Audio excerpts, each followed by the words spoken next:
Shalom kekasih-kekasih Tuhan, selamat pagi.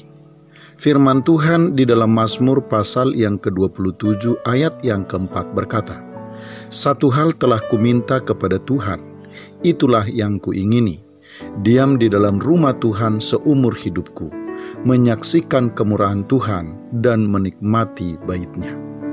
Kekasih-kekasih Tuhan, kalau kita perhatikan ayat-ayat sebelumnya yang mendahului ayat ini, maka kita akan melihat bahwa pernyataan pemazmur ini sesungguhnya didasarkan pada peristiwa-peristiwa yang terjadi sebelumnya yang sudah dialami oleh pemazmur, di mana pemazmur sudah mengalami bagaimana Tuhan sudah menjadi terang yang menerangi jalan dan kegelapannya, juga bagaimana Tuhan telah menjadi benteng pertahanannya di saat musuh-musuh mengepung dan menyerangnya, serta bagaimana Tuhan telah menjadi pelindung baginya pada waktu terjadi mara bahaya, sebagaimana ia sebutkan di dalam ayat yang kelima.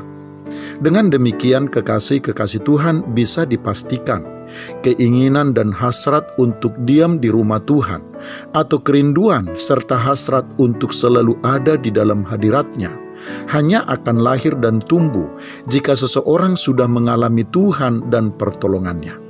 Orang-orang yang belum pernah merasakan Tuhan dan pertolongan-Nya tidak akan mungkin memiliki hasrat dan kerinduan untuk selalu ada di dalam hadirat Tuhan, menikmati Tuhan dan bait-Nya.